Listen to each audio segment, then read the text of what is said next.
So here's the problem that we're having right now, is that this bottom bracket, it's really hard to tell, is actually a little bit loose. You can kind of see some wobble in there, which isn't good on a fixed gear because when you pedal, you really get a lot of push back and forth on that.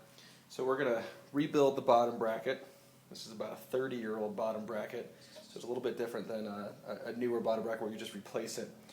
So this one actually has to be rebuilt. So we'll go through the steps on how to do that.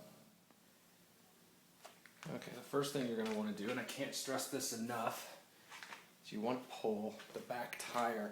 This is a single gear fixed speed bike, so you can see no freewheel. These are extremely dangerous to work on, especially with a crank. Since there's no freewheel, if you get a finger stuck in here, that's it. Your finger's going to come right off. There's too much momentum from the wheel to actually stop it. So it's very important that we pull the rear wheel.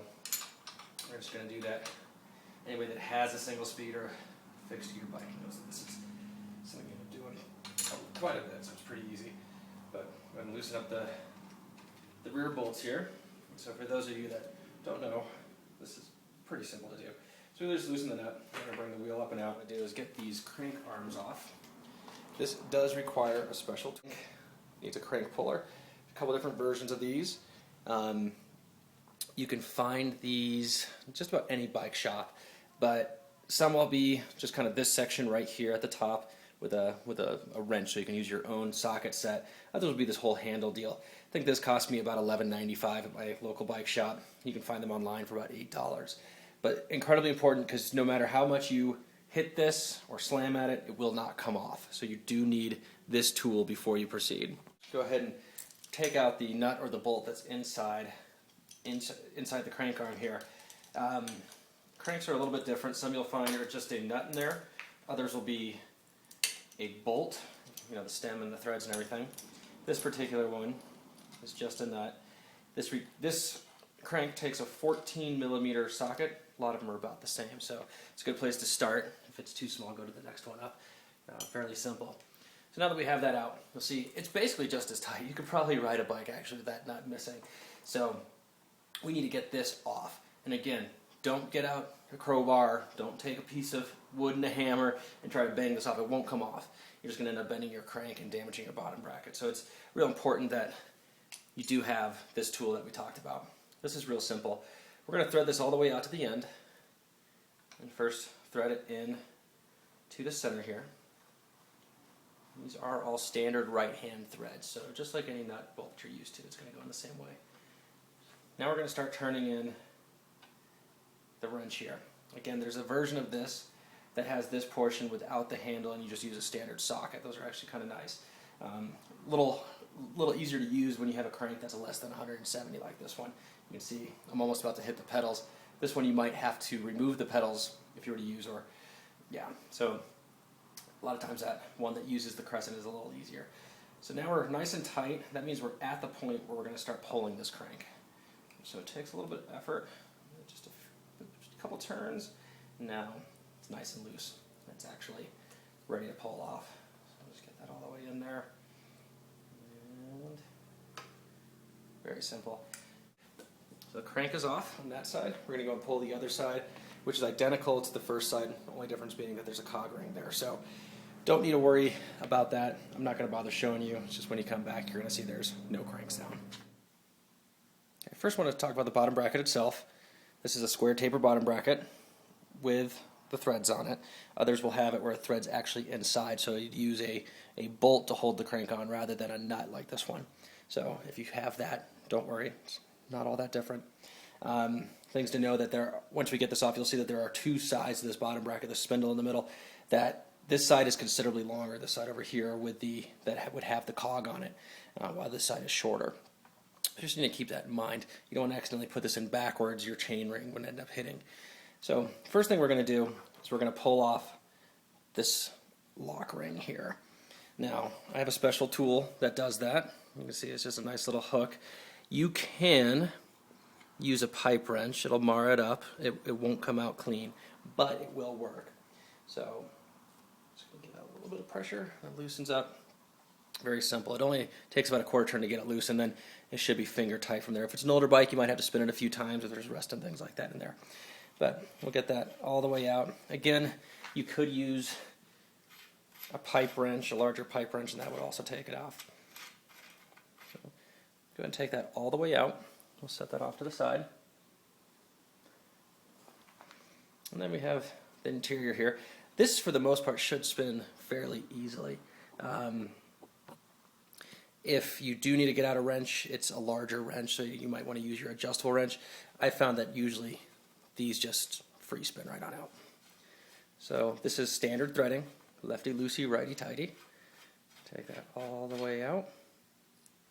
Now you're going to want to be careful. This one has a cage around the bearings. A lot of bikes you're going to find don't. It just might be free bearings in there. When it's free bearings, they're going to come falling out everywhere. So be aware of that. Maybe set a bucket down below in case you do lose them. These bearings are fairly new. They look to be in good shape.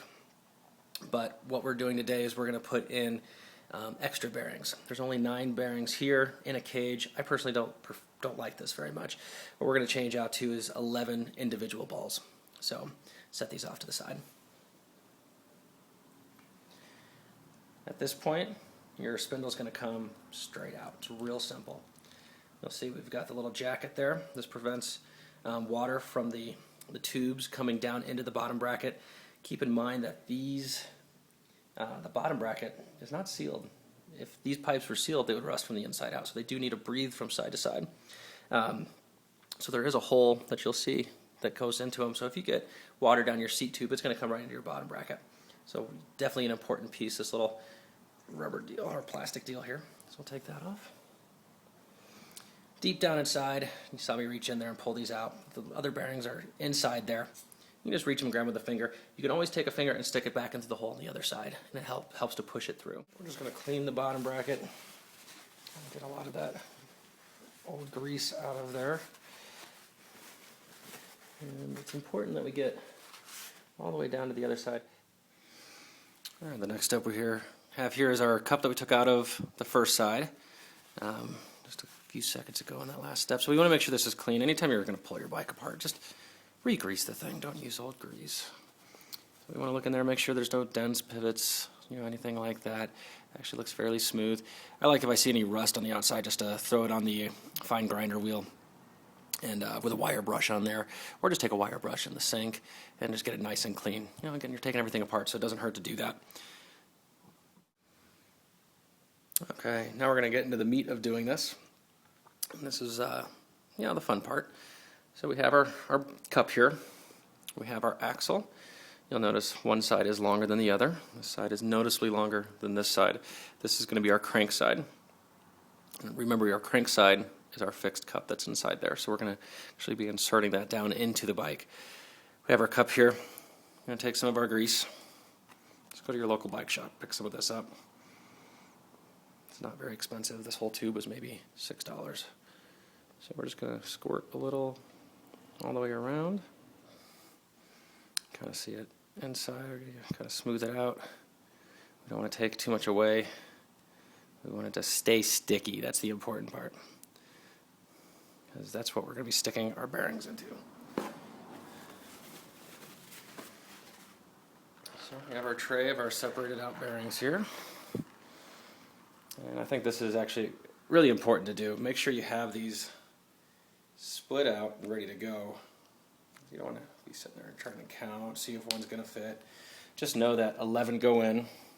If you have 11 counted out, that's how many you're going to want to squeeze in there. So I went ahead and added a little more grease to that. And now we're going to simply start dropping the balls in. I like to do this over a cup because ball bearings will run off on you. There's 10 and 11. Beautiful. Nice and tight in there. There's still a little bit of play between them. We want that. You don't want your bearings to be rubbing each other constantly, and as they heat up from use, they're going to get bigger. So it's important that there's a little bit of room for them. So much nicer than the cage. We now have 2 additional balls in there. So by having more balls, it gives us more surface area. Should make the crank a little smoother. So we're going to take our axle here and just drop it down into it. Make sure it moves smoothly. Alright, so the next step is going to be the other side of the bottom bracket. Again, this cup comes out But we're not going to take it out. We're going to leave it in. And just, first of all, a lot of the same things, but we're going to be working through the tube. So, put some grease on my fingers. Again, if you're scared to get dirty, maybe the bike shop is the place for you to get this kind of work done. If you like to work on your bike, this is really easy stuff. So we're putting down that first layer of grease, our sticky layer, because without that, the balls will just roll right away like they're supposed to. So I just get that sticky layer all the way in there. All right, that's pretty decent. And here is where we're now going to fit our bearings into. Trick here, stick your finger up through the hole. Seems pretty easy, right? If you miss that step, you'll be here forever. Alright, all nice and in there. Now the next step is, this is the tricky part, we have our axle with the cup already on it. The important thing on this is that the cup stays tight against the bearings. If this cup loosens up at all and pulls up towards, where the crank would normally be, it's going to dump ball bearings everywhere. So it's really important that it stays tight on there. To do that, you keep your finger in the hole, drop the spindle down in there, and you keep pressure on it from both sides. You bring it up. Now again, we're going to keep this tight on there. We don't want this spindle to fall down at all, so we're going to keep pressure on it. I'm lifting the bike and holding the spindle against the ground right now, and we're just going to slowly tighten it in with that pressure. Now something I didn't show you is I did put 3-in-1 oil all the way around these grooves. It is important to keep this lubed. So tightening this in, we don't want it to be too tight. Right now I'm too tight. You want to really feel what the spindle feels like. Slightly loose. This is embarrassing. I'm using a pair of pliers here. I actually don't own a wrench big enough for these. So there was no friction on it. So believe it or not, there's about 1 or 2 degrees of difference between too tight and too loose. This can be the hardest part for you. And then when I show you how the lock ring goes on, you're really going to be angry. But this is already feeling much tighter. Still spinning freely. I'll just get a little bit tighter. Again, a degree at a time. And that feels good and tight. No play in it. And it still spins pretty easy. So that's where we're going to leave it. And I think I actually want it a little bit tighter, but I'm not going to tighten it down yet. I'll show you why. When we go to reapply the lock ring, this is going to bring it slightly tighter. The point of the lock ring is it provides that pressure and gives that back pressure, so this shouldn't move anymore. So we get it nice and tight with our fingers. Never use tools to put these things on. You don't want to damage your threads. So you get them nice and tight. And we'll go ahead. You see how I just moved about 1.5 degrees. So we're going to have to make sure. Oh yeah, that's still spins pretty easy. As we tighten this, it is going to move that center spindle. It's going to tighten the whole ordeal. And just the slightest degree is going to change that. But that is beautiful. No play in it. Nice and tight. I think that's going to fix our clicking problem that we had before, so this is excellent.